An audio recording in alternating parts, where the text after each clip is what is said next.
नमः संस्कृताय। Mithila study circle से मैं डॉक्टर प्रियदर्शी।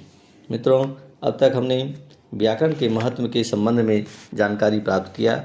अब हम व्याकरण के इतिहास के संबंध में जानेंगे।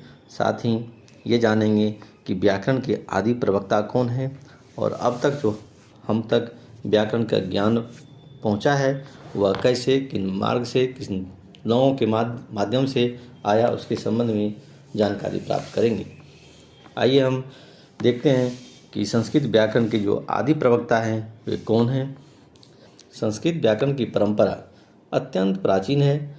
श्री युधिष्ठिर मीमांसक के अनुसार उपलब्ध वैदिक पदपाठ्यों की रचना से पूर्व व्याकरण शास्त्र अपनी पूर्णता को प्राप्त हो चुका था। प्रकृति प्रत्यय, धातु उपसर्ग और समास घटित पूर्वोत्तर पदों का विभाजन पूर्णतः निर्धारित हो चुका था। वाल्मीकि रामायण में तो व्याकरण शास्त्र के सुव्यवस्थित पठन पाठन का स्पष्ट उल्लेख मिलता है।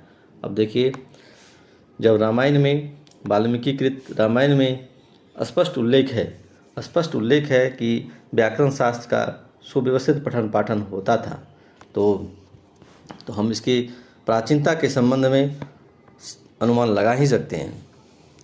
ऋग तंत्रकार के अनुसार व्याकरण शास्त्र का आदि प्रवक्ता ब्रह्मा है। ब्रह्मा ने बृहस्पति को और बृहस्पति ने इंद्र को शब्दोपदेश दिया। महर्षि पतंजलि ने भी लिखा है कि 1000 वर्ष तक बृहस्पति ने इंद्र को प्रतिपद पाठ द्वारा शब्दोपदेश किया। मित्रों, हम ब्रह्मा, इंद्र, बृहस्पति को भगवान के रूप में मानते हैं। और आपने देखा जो हमारे ऋग तंत्रकार हैं उन्होंने क्या लिखे हैं, उन्होंने क्या जानकारी हमें दी है, तो वो एक जानकारी देते हैं कि ये लोग देवता के रूप में तो पूजनीय हैं ही, परंतु एक प्रसिद्ध व्याकरण के रूप में भी प्रसिद्ध रहे हैं। और हम लोगों को जो व्याकरण का ज्ञान मिला है इन्हीं लोगों से प्राप्त हुआ है, अर्थात ब्रह्मा, बृहस्पति और इंद्र हमारे आदि प्रवक्ता हैं। तैत्तिरीय संहिता ने इंद्र को भाषा का आदि संस्कर्ता माना है। जो भाषा के जो आदि शुरुआत करने वाले हैं वो इंद्र को ही मानते हैं। उसके अनुसार पुराकाल में वाणी व्याकृत बोली जाती थी। तैत्तिरीय संहिता के अनुसार पुराकाल में वाणी अव्याकृत बोली जाती थी। अव्याकृत का मतलब व्याकरण संबंधी प्रकृति प्रत्यादि संस्कार से रहित अखंड पद रूप बोली जाती थी। देवों ने अब इंद्र से कहा कि उस वाणी को व्याकृत कर दें, अर्थात प्रकृति प्रत्यय आदि संस्कार से युक्त कर दें, ताकि यह जो भाषा है सबके लिए आसान हो जाए, सब इसका प्रयोग कर सके। इंद्र ने उस वाणी को मध्य से तोड़कर व्याकृत कर दिया। वोपदेव प्रसिद्ध व्याकरण हुए हैं, ने भी 8 शाब्दिकों का उल्लेख करते समय सबसे पहले इंद्र का ही नाम लिया है। इंद्रश्चंद्रः कात्स कृष्णाप आपिशिलाम शाक्टायनः पाणनीयमर्जनेन्द्राः जयंत्याष्टादिशाब्दिकाः। कवि कल्पद्रुम में ये ऐसा लिखा हुआ है। जो 8 प्रसिद्ध व्याकरण हुए हैं पाणिनि से पूर्व, वह है इंद्र, चंद्र, काशकृष्ण, आपिशिला, शाक्टायन, पाणिनि, जनेन्द्र, जयंत। ये प्रसिद्ध व्याकरण हुए हैं।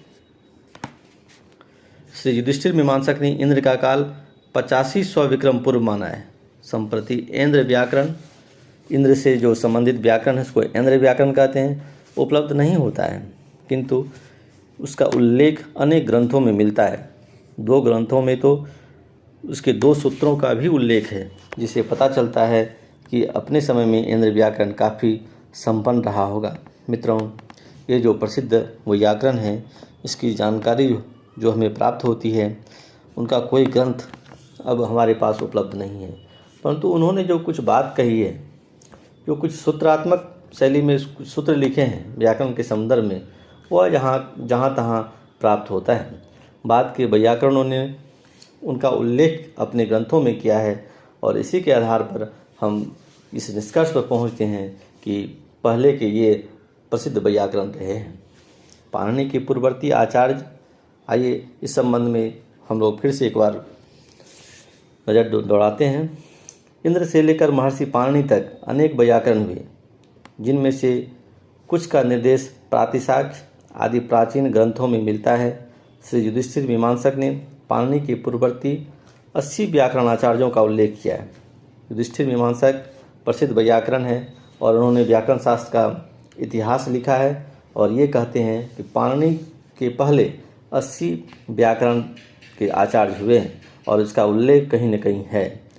अब स्वयं पाणिनि ने भी अपने अष्टाध्यायी में, पाणिनि जी का जो प्रसिद्ध ग्रंथ है अष्टाध्यायी, उनमें कुछ प्रसिद्ध वैयाकरणों का नाम उल्लेख किया है, जिनमें है आपिसली, काश्यप, गार्ग, गालव, चाक्रवर्मन, भारद्वाज, शाक्टायन, साकल्य, सेनक, स्फोटायन।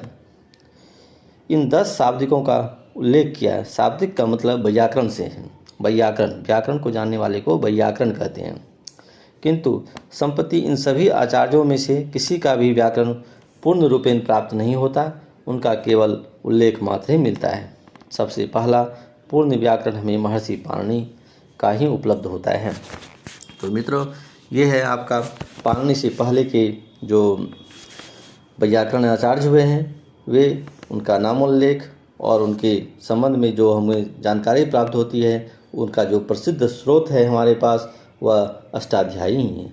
अष्टाध्यायी में महामुनि पाणिनि ने न सिर्फ अपनी बात करी है, बल्कि अपने से पहले के जो व्याकरणाचार्य हुए हैं, उनकी उक्तियों की उनके जो बात है, उनके विचारों को भी रखने का प्रयास किया है, उनके नाम के साथ रखने का प्रयास किया है। ये एक उपलब्धि है पाणिनि व्याकरण का। तो अब हम शास्त्र को आगे बढ़ाते हुए जो अध्ययन करेंगे वह ये पाणिनि, कात्यायन और पतंजलि, इन तीनों को मुनित्रय की संज्ञा दी गई है। 3 मुनि, एक पहला हो गया पाणिनि, दूसरा कात्यायन और तीसरा पतंजलि, इनका अध्ययन करेंगे। आइए हम पाणिनि का सामान्य परिचय प्राप्त करते हैं। पाणिनि के उद्भव काल की वास्तविक घड़ी का अभी तक निश्चय नहीं हो सका है, लेकिन भारतीय तथा वैदेशिक प्रमाणों के आधार पर इनके जीवन काल, माता पिता, गुरु व अन्य संबंधियों के विषय में निश्चित प्रमाण मिलते हैं। पाणिनि के विभिन्न नाम त्रिकांड शेष एक पुस्तक है, उसमें पुरुषोत्तम देव ने लिखा है। क्या लिखा है देखिए, पाणिनि, दाक्षीपुत्र, शालिंग, शालातूर्य, आहिक, पाणिनेय, पनिपुत्र इत्यादि पाणिनि के जो विभिन्न नाम है, ये है। विभिन्न नाम विभिन्न ग्रंथों में मिलता है।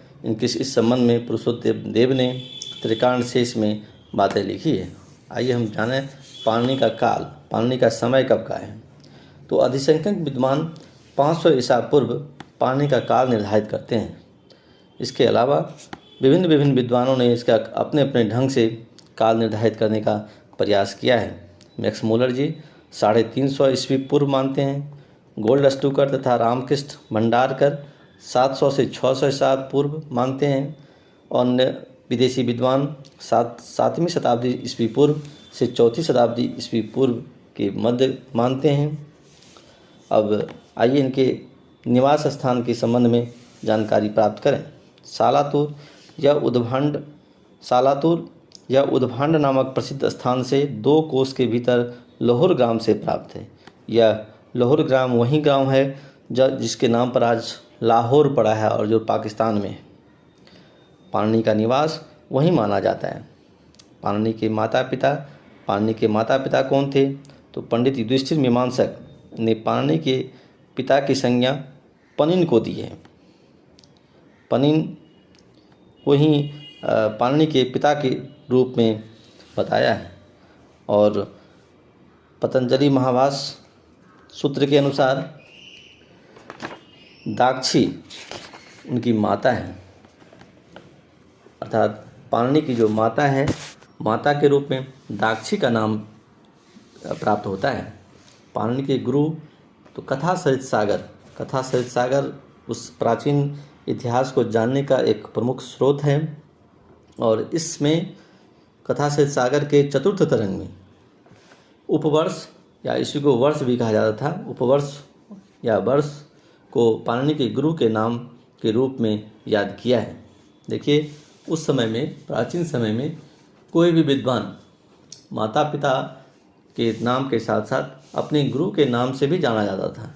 जो अमुक व्यक्ति है उनका गुरु ये, मतलब गुरु के नाम से भी शिष्य जाने जाते थे। इस तरह से है। नवीन वैयाकरण महेश्वर को पाणिनि का गुरु मानते हैं, परंतु इसका कोई प्रमाण नहीं है। पर प्राप्त जो प्रमाण है हमारे पास, कथा सहित सागर, और उसके आधार पर पाणिनि के गुरु उपवर्ष या वर्ष ही हैं। पाणिनि की गुरुकुल की शिक्षा, पाणिनि ने गुरुकुल में कहाँ शिक्षा प्राप्त किया था, तो इसके संबंध में भी विभिन्न प्रकार के मत मिलते हैं। तक्षशिला जो पाकिस्तान में है, इस समय में, वर्तमान में पाकिस्तान में है, और उनका जन्म स्थान भी, पाणिनि का जन्म स्थान भी लाहौर ग्राम प्राप्त होता है, जो अभी लाहौर है। तो उस समय में तक्षशिला शिक्षा का एक प्रमुख केंद्र था। तो ऐसा माना जाता है कि 8वीं शताब्दी विक्रमपुर के आसपास तक्षशिला विश्वविद्यालय भारत का प्रमुख विद्या अध्ययन केंद्र था, और वहीं गुरुकुलीय शिक्षा पाणिनि ने प्राप्त की है। परंतु कुछ राजशेखर के काव्य मीमांसा, इनके अनुसार क्या है, इनके अनुसार पाटलिपुत्र को माना जाता है। जो पाटलिपुत्र अर्थात जो अभी पटना है, यही उन्होंने अध्ययन किया था, अध्यापन भी किया था। पाणिनि की मृत्यु के संबंध में जानकारी प्राप्त करते हैं। पाणिनि की मृत्यु व्याघ्र, जिसे सिंह भी कहा जाता है, के द्वारा हुई थी, ऐसा विद्वान मानते हैं। पंचतंत्र के अनुसार, पंचतंत्र में एक पंक्ति आई है, सिंहो व्याकरणस कर्तुर्हरत प्राणान प्रियान पाणिनेः। इसके आधार पर यह निश्चित होता है कि व्याकरण महावैयाकरण पाणिनि की मृत्यु सिंह के द्वारा, सिंह खा गए होंगे, तो उसके आधार पर इस कारण उनकी मृत्यु हुई है। वैयाकरण मानते हैं कि पाणिनि की मृत्यु त्रयोदशी को हुई थी। त्रयोदशी के दिन उनकी मृत्यु का काल मानते हैं, इसलिए त्रयोदशी को व्याकरण का अध्यापन नहीं किया जाता है। आप देखेंगे जो प्राचीन परंपरा से जो विद्यालय चलती है, उसमें त्रयोदशी को व्याकरण का अध्यापन नहीं होता है। क्यों? क्योंकि इस दिन पाणिनि की मृत्यु हुई थी, ऐसा मानते हैं, इसलिए उस दिन व्याकरण नहीं पढ़ते हैं। पाणिनि के आराध्य देव कौन थे? तो शंकर, भगवान शंकर, जिन्हें महादेव, शिव जी विभिन्न नामों से हम लोग संबोधित करते हैं, उनके आराध्य देव थे। पाणिनि ने जो ग्रंथ संपादित किए हैं, उनके संबंध में अष्टाध्यायी का नाम आप जानते हैं। इसके अलावा शब्दानुशासन है, पाणिनीयाष्टक है, वृत्तिसूत्र है, ये सब उनके ग्रंथ हैं। परंतु प्रसिद्ध ग्रंथ अष्टाध्यायी है, जिसमें 4000 सूत्र है, 8 अध्याय है, 4 पाद है तथा कुल 32 पाद हैं। कुल सूत्र जो है इसमें 3995 सूत्र है, प्रत्याहार 14 प्रत्याहार सूत्रों को लेकर, परंतु अनुमान रूप से लगभग में 4000 सूत्र हम लोग बोल देते हैं। अष्टाध्यायी के 8 अध्याय हैं, और विभिन्न अध्यायों में क्या क्या वर्णन है, आइए उसके संबंध में जानते हैं।